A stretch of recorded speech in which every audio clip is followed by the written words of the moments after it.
Chào các bạn nhá. Hôm nay em ra thăm cái trại ếch của em nhá. Em nuôi ếch đây.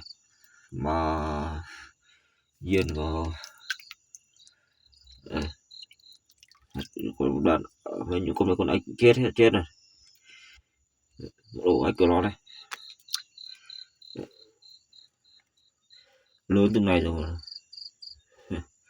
Chết vài con rồi này.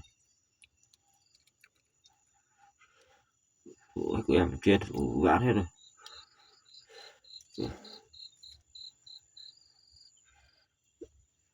Phí quá bạn. Vừa cho con xem này.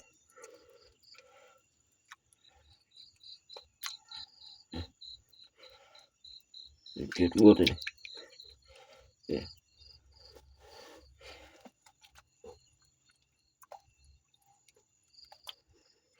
Anh em nuôi